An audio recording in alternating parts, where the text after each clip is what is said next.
بن عبداللہ بن عمر، امام ابو نعیم نے لکھا ہے اس کو، حضرت سالم بن عبداللہ حضرت عبداللہ بن عمر کے صاحبزادے، اور جو تسلسل آ رہا ہے نا صوفیاء کا، اس جماعت کے سرخیل ہیں، اہل ذکر تھے، اہل وجد و سرور تھے، کیفیات والے لوگ تھے۔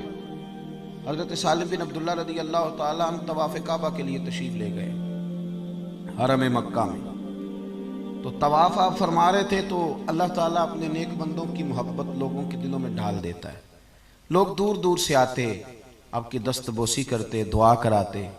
خلیفہ کو کسی نے بتایا کہ حضرت سالم بن عبداللہ آئے ہوئے ہیں، وہ بھی چلا گیا، اور جب اس نے دیکھا نا بڑا رش ہے تو وہ انتظار کرنے لگا۔ حضرت طواف سے فارغ ہوئے، 8واں استلام جب کر لیا تو آگے بڑھا، ہاتھ ملایا، کہنے لگا جی میں گورنر ہوں، خلیفہ ہوں مکے کا۔ اب نے فرمایا تو میری باتوں کی سمجھ آ رہی ہے آپ حضرات کو؟ کہنے لگا جی میں یہاں کا خلیفہ ہوں، تو میری یہ خواہش تھی کہ کوئی حکم ہو تو آپ بتاتے، میں پورا کرنے کو حاضر ہوں، کوئی حکم ہو تو بتائیے۔ تو حضرت سالم بن عبداللہ رضی اللہ تعالیٰ نے اس کا چہرہ دیکھا تو فرمانے لگے کس نے گورنر بنایا تجھے؟ تو بڑا بیوقوف آدمی ہے، تو بالکل تجھے خیال ہی نہیں آیا، تو کیا کہہ رہا ہے؟ وہ کہتا ہے پہلی دفعہ کسی بندے سے ملاقات ہوئی تھی، میری بھی ٹانگیں کانپنے لگی، یہ شخص کہاں سے بات کر رہا ہے؟ خودداری ایک بڑی اعلیٰ چیز کا نام، کس نے تجھے گورنر بنایا؟ کہنے لگا حضور کیا ہوا؟ فرمانے لگے یار تو بڑا ہی بیوقوف ہے، تو کیا سمجھتا ہے مجھے کہ اللہ کے گھر میں آ کے بیت اللہ شریف کے دروازے کے سامنے کھڑے ہو کے یہاں آ کے بھی میں دنیا داروں سے سوال کروں گا، یہاں آ کے بھی میں لوگوں سے مانگوں گا؟ یہاں گردن کو جھکا دیتا ہے خیرات کا پتھر، جہاں میں مانگنے والوں کے سر کبھی اونچے نہیں ہوتے، یہاں آ کے بھی میں دنیا داروں سے مانگوں گا؟ کہتا ہے مجھے تو پسینے آنے لگے، جب میں فارغ ہو کے وہاں سے نکلا تو باہر آ گیا، میں مسجد الحرام سے باہر، میں سوچ میں پڑ گیا۔ تھوڑی دیر کے بعد حضرت بھی فارغ ہو کے باہر آئے، خلیفہ پھر آگے بڑھا، کہنے لگا حضور مہربانی کریں، اب تو خانہ کعبہ سامنے نہیں نا، ابھی کوئی حکم کر دیں۔ آپ فرمانے لگے چل ٹھیک ہے، تو نہیں باز آتا تو بتا تجھ سے دین مانگوں کہ دنیا مانگوں؟ کہنے لگا حضور میرے پاس تو دنیا ہی ہے، دین تو آپ کے پاس ہے۔ تو آپ فرمانے لگے جا پھر اپنا کام کر، دنیا تو میں نے اس سے کبھی نہیں مانگی جس نے دنیا بنائی ہے، میں تو اس سے بھی اس کا فضل ہی مانگتا ہوں۔